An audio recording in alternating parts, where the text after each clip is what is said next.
So the world has really changed in the last few years for UX professionals. You may have noticed this. There it feels very different than it used to feel. What used to be successful doesn't seem to feel successful anymore.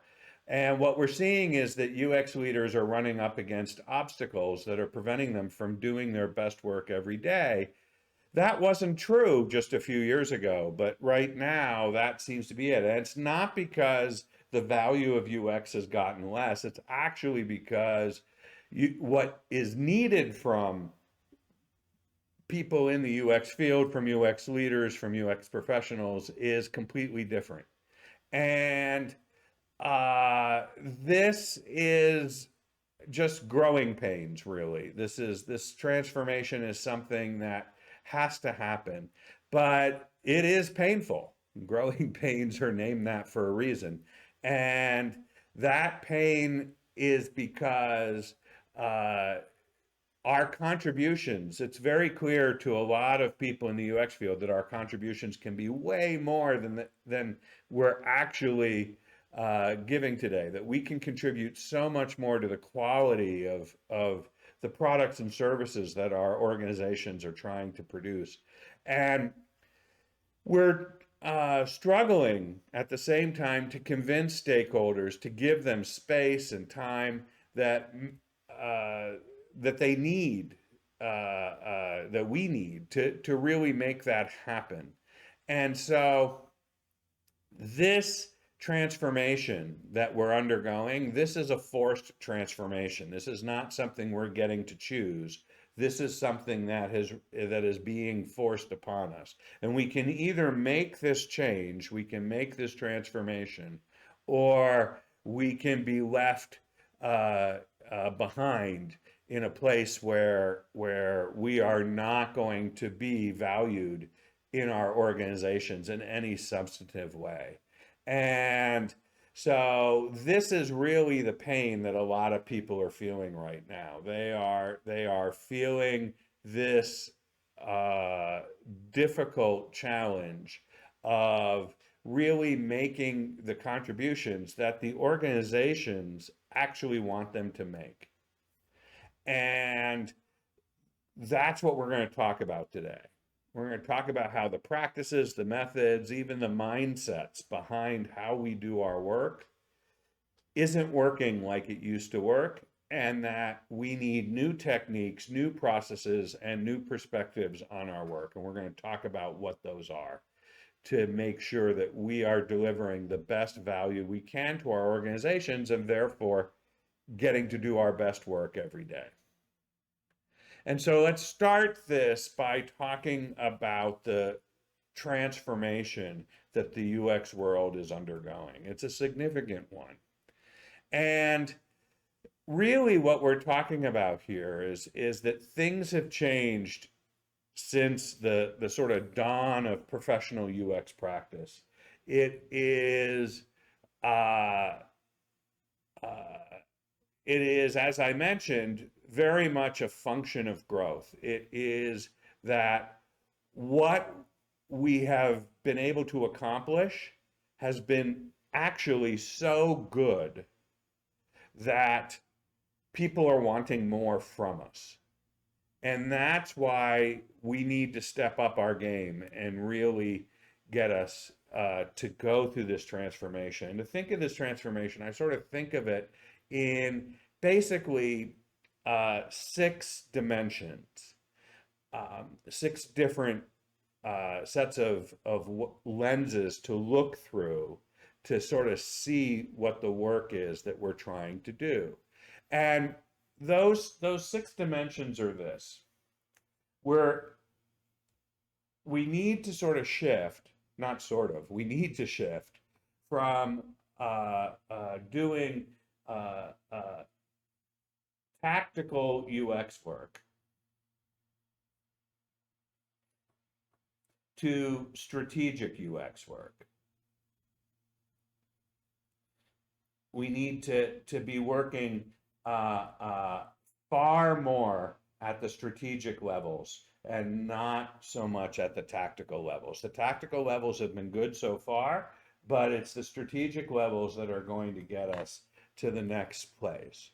And part of that means that we have to stop being as reactive as we've been and really, sort of push away from the UX as a service model and instead become far more proactive. And this is all about building expertise in our users, in what they need, in what their current experience is like, what their future experience could be like, and where we need to respond to that. We also need to be far more experience centric. Right now, we are product centric in how we approach our work, and we have to shift that thinking to move away from products and instead move to experiences. We made the mistake of sort of letting folks back us into this idea of becoming product design. That we're paying the price of that mistake right now. And we need to instead be thinking in terms of experience centricity. And I'll talk about all of these in more depth as we go here today. In Agile, we need we're currently sort of focused on the sprint level. And we need to shift that work to be at the vision level. That's a critical strategic move for us, and that's going to make a huge difference. Along the same lines, we are very much today thinking in terms of outputs and deliverables. So we're all about delivering outputs. And that transformation has to move us to actually focusing on outcomes and thinking in terms of what are we trying to achieve versus what are we trying to deliver. And finally, the last dimension is one where we change up the way we think about research. We want to move from being having, in essence, discrete research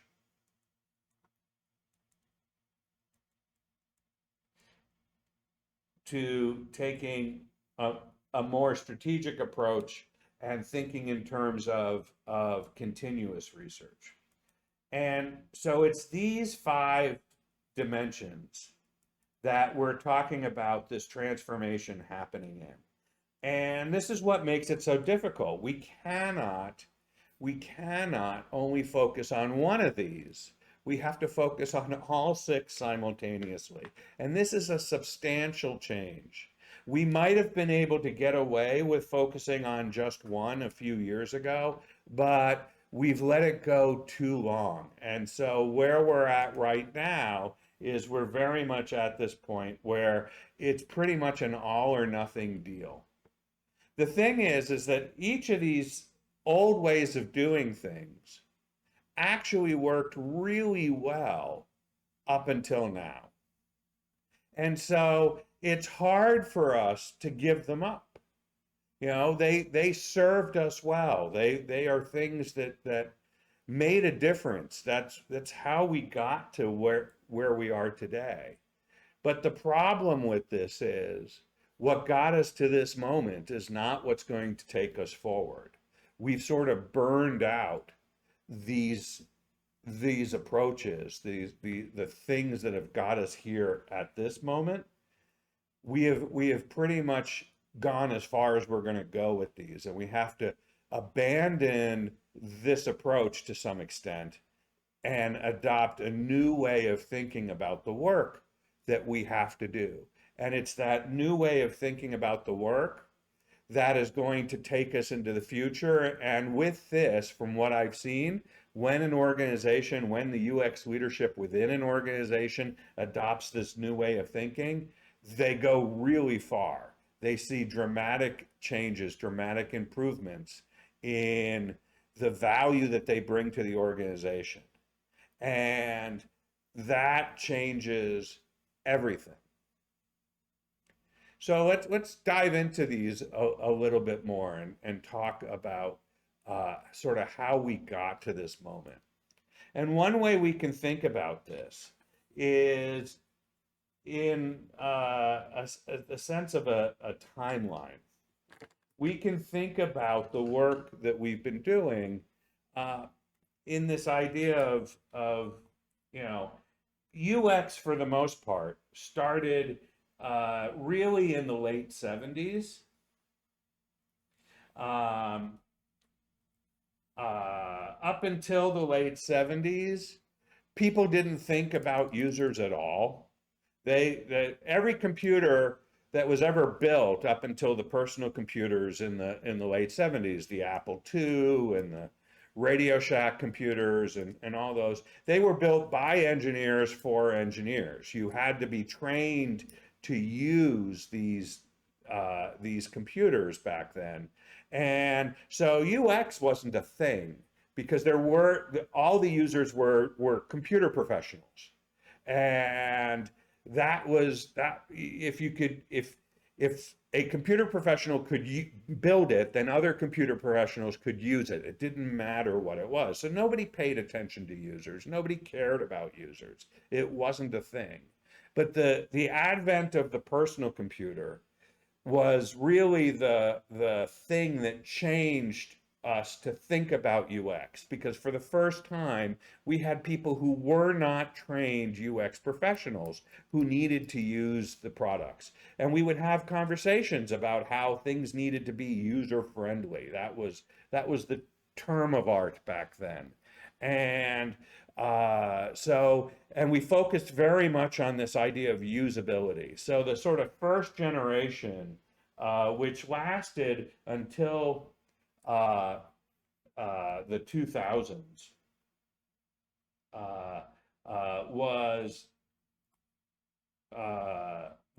was really about making things usable. And that was the focus. That was where we put all of our energy. And there were only a handful of us at the time. I mean, the biggest conference of us had like 2,000 people in that time period. That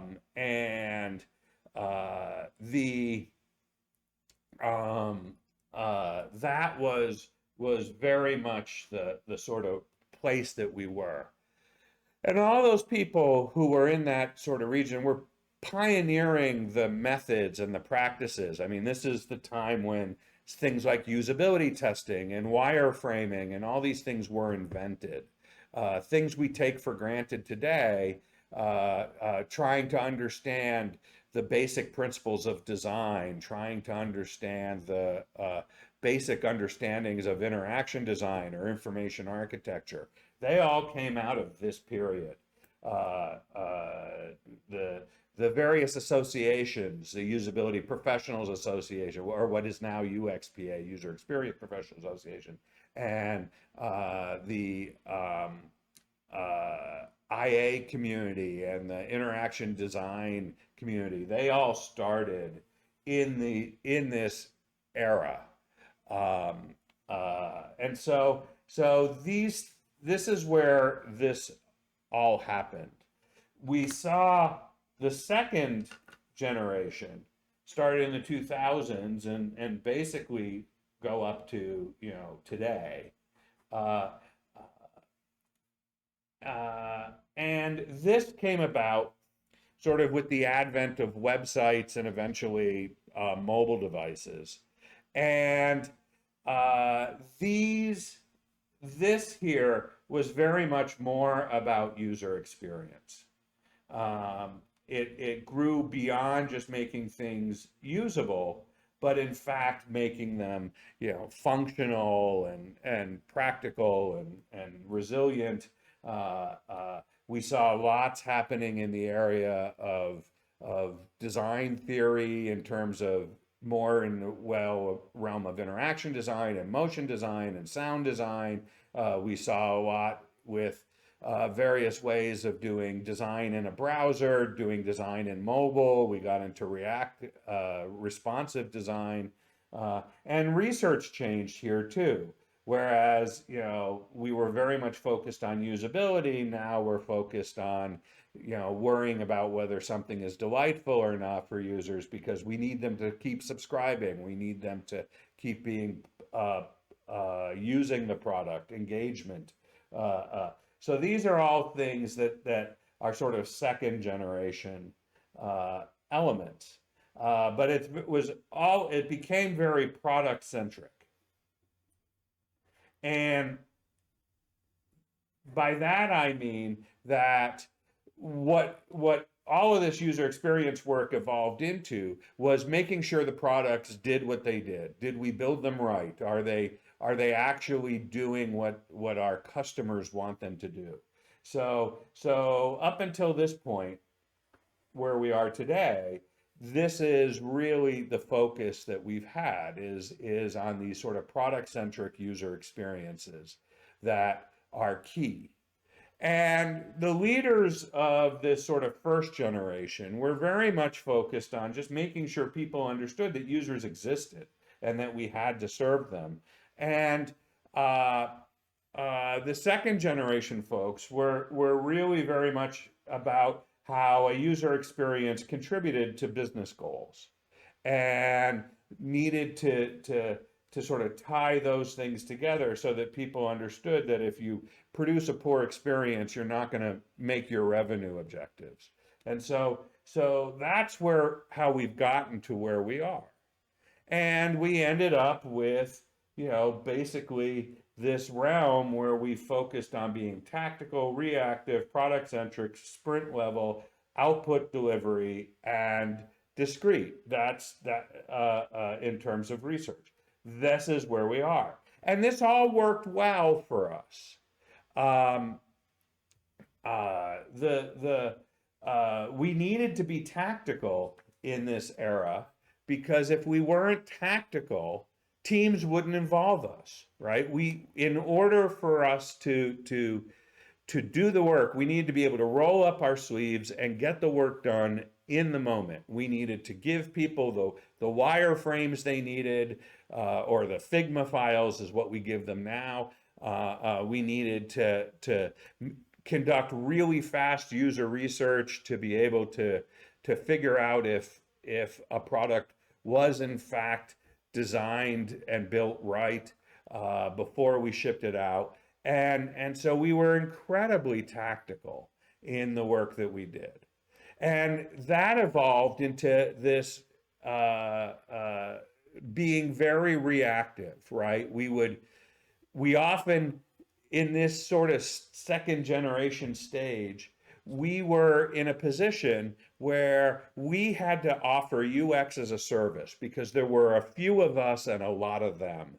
And so we had to be available to do the work, but we couldn't just focus on what they needed 100% of the time. We had to sort of time slice our work and give a lot of people in the organization a little bit of service all the time. And so we had to really sort of narrow it down. And this is what we needed to do to be really focused on what we're doing. And of course, the organizations were very much centered on the product, getting the product to be delivered.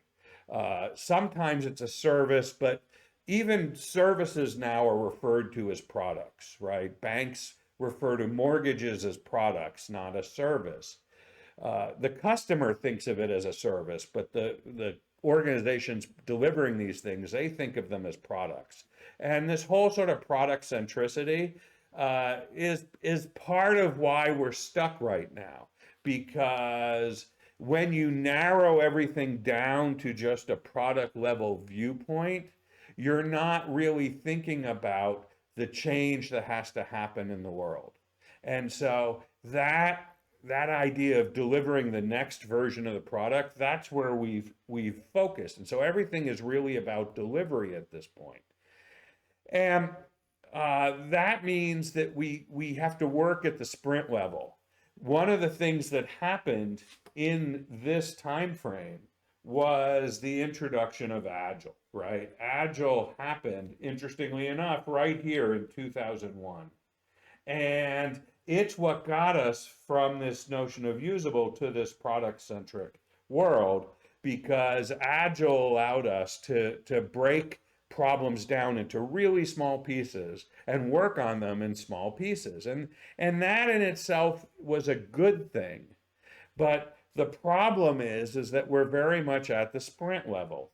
By being at the sprint level, what I mean is you can think of Agile as, if you use something like Scrum, as at its lowest level, you have your daily Scrum. This is the work you do each day to move the project forward. And Scrums, there's a lot of them. We have a lot of Scrums in our work. Scrums happen at the sprint level. So the sprint level is we have 2 weeks worth of Scrums. That makes up a sprint. And then depending on the flavor of Agile you use, you might have an epic. And an epic is a collection of sprints. And then you take that epic and you package it inside of a release. And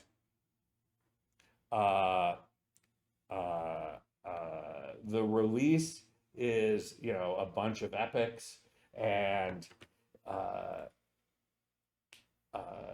that makes, this package into the roadmap, right? You have multiple releases in a roadmap, and within the roadmap, you have the vision. The vision, roadmaps fall into the vision, right? And so you can think of this as different time levels, right? When we're at the Scrum, we're at a single day. When we're in the sprint, we're at 2 weeks. When we're at the epic, we're usually at, it's, 2 to 3 sprints as an epic.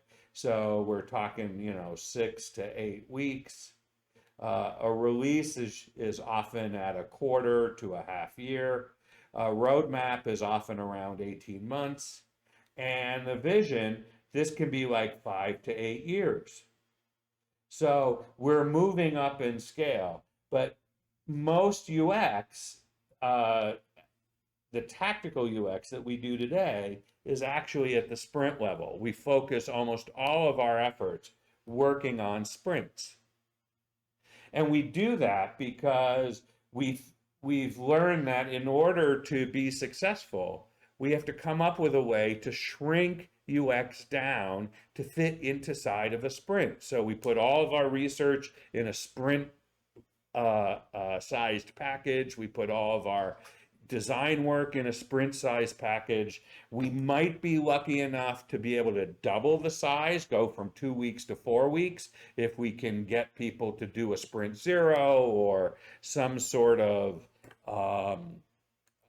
dual track Agile. This is the thinking behind practices like lean UX, is to get everything shrunk down, to sort of cut out all the fat, to make everything just the essentials. And that's what we needed to do to be successful at this point, right? Because if we tried to do everything in this large scale, no one would hire us, right? We just, that wasn't going to work at that time. So it's really problematic at that point. And this gets us to the fact that when we're working at this micro scale, all we can do is think about outputs. We have to know what our deliverables are, and we have to get them really optimized for delivery. So we come up with ways to run usability tests and deliver insights in under 2 weeks. We come up with ways to go from 0 to 60 miles per hour focused, or 100 kilometers per hour, whatever your measure of speed is. In just mere seconds in terms of producing wireframes, or getting things into Figma. This is why the focus on tools becomes so dominant at this level, because we needed that dominating perspective on tools to really be optimized to deliver as quickly and fast as possible. Um, and that's key. And similarly, when we're working at this level, research is often considered a luxury. Many teams feel that they can get away with not thinking about research at all. They just sort of guess their way to success. And they do that by copying what other people did, and just saying, well, I know this works in Slack, so we can do this. I know this works for Microsoft, so we can do this. And so we get a lot of Me Too design, and nothing is really that new in our world. Everything, all websites basically look the same because we're using the same basic foundational toolkits to produce them, and those put constraints on how big things can be and where they go, and all these pieces. And this is because we're not in a place where we can have any sort of direction, any sort of art direction or design direction. We just have to deliver things as quickly as possible, and the best thing to do is come up with the same basic building blocks and reuse them. And research in that case is not seen as that valuable, because we can just guess our way to success. And other people are doing it, so we'll just do it that way. And that turns out to be how we have gotten to where we are. And like I said, this has been working for us. But the problem is that we've hit limits. We've run into moments where this approach of being tactical, being reactive, being product centric, working at the sprint level, focusing only on outputs, and treating research as a luxury, this is not really working for us anymore. And it's not working for us anymore because we're in this place where what's happening is that the work that we're doing is not having the effect we want it to have on our organizations. Organizations see UX as a product service that you use to sort of make it pretty and clean it up. And in a lot of places, the UX professionals are getting stuck in that sort of lower value, make it pretty type of thinking. And that's where we're running into severe trouble, right? The problem with being tactical is that many decisions are made before we're even brought in. Why are we working on this functionality? How do we know this is the right way to solve the problem? How do we know that users even want this? These are questions that we don't get to answer when we're only at the tactical level. We don't get to talk about, is this the right thing for our users at this moment? Should we be working on something else? Because when we're working tactically, we're handed a function that we have to design for. That's already been settled. We're handed deadlines for doing the work. That's already been settled. We're handed all of these assumptions because we are trying to optimize for delivery. And because we're optimizing for delivery, all of the decisions are made before we're brought in. The world sees UX as the same way they see their dry cleaner, right? You only go to your dry cleaner when you need something cleaned, right? If you don't need any clothes cleaned by a dry cleaner, you don't think about your dry cleaner. And that's how people think about the UX teams in their organization. They only go to them when they absolutely need them to to do something that they imagine is UX work, to make it pretty, to clean up some sort of mess because customers are complaining that it's too hard to use. And all of the other decisions, like, what is it that would really make users' lives better? What would make customers really value the product? That's all decided by other people in other places.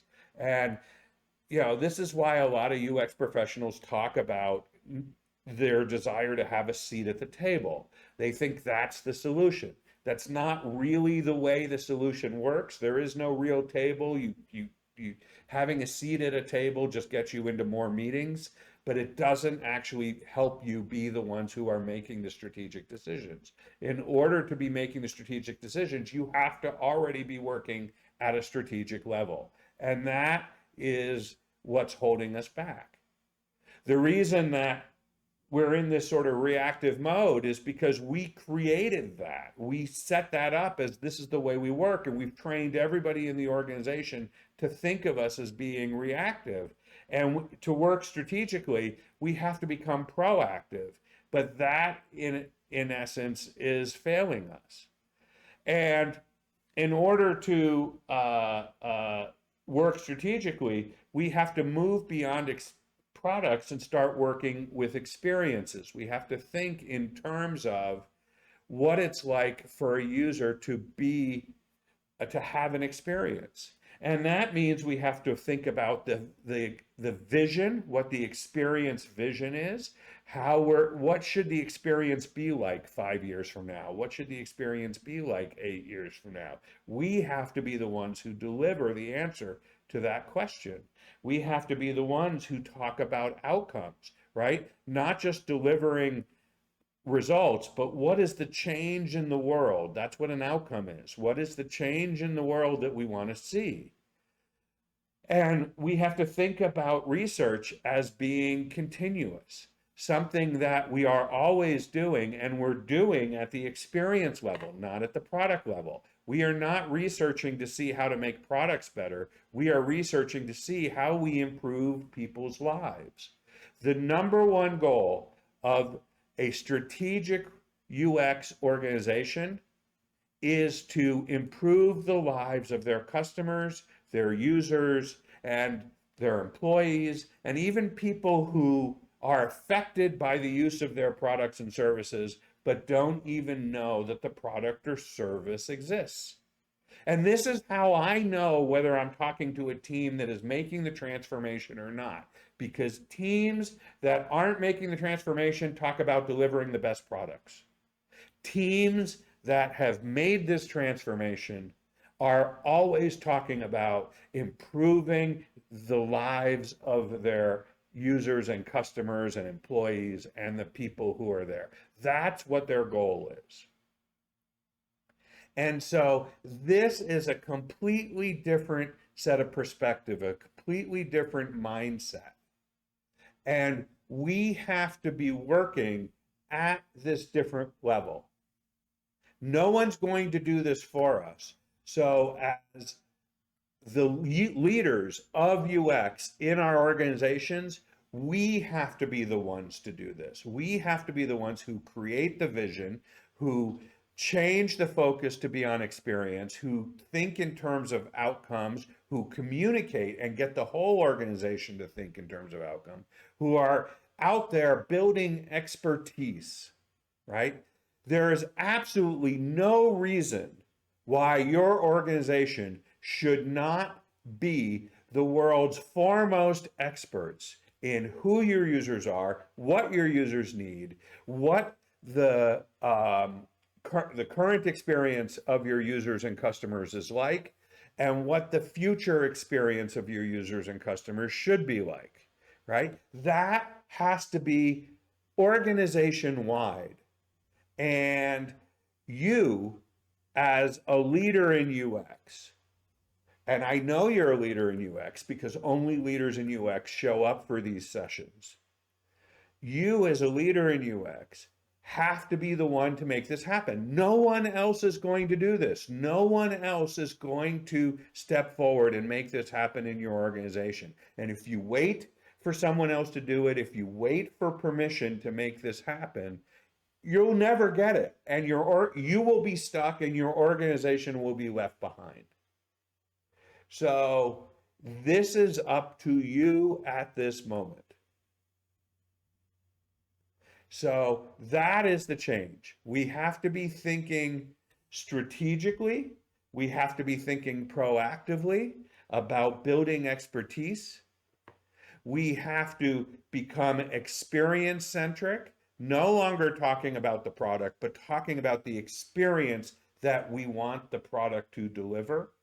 We have to be creating the vision of what it will be like to use our products and services, how that vision will be a significant improvement in the lives of the users who will be using it, in the lives of the employees who will be servicing it, in the lives of the customers who will be paying for it, and in the lives of all the other people who are affected by it.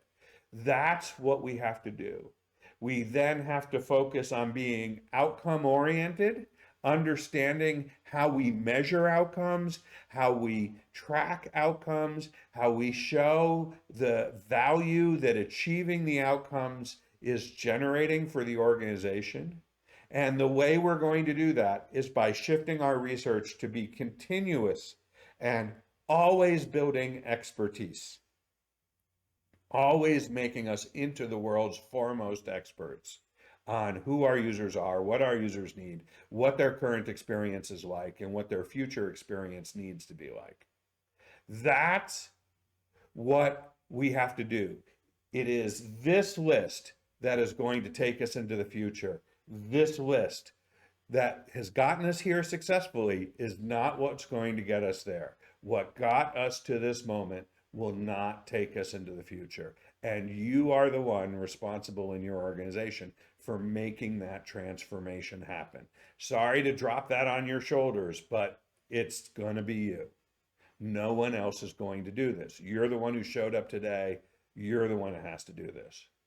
Jared here. Thanks so much for watching. If you enjoyed this video, please give it a thumbs up and consider subscribing so you'll get more videos like this. If you have any comments, questions, or thoughts, feel free to drop them in the comments below. I'd love to hear from you. And hey, consider joining our Leaders of Awesomeness community. It's completely free, home to over 50,000 UX leaders who regularly share questions, ideas, inspiration about their experiences. The link is in the description below. Thanks again, and I'll see you in the next video.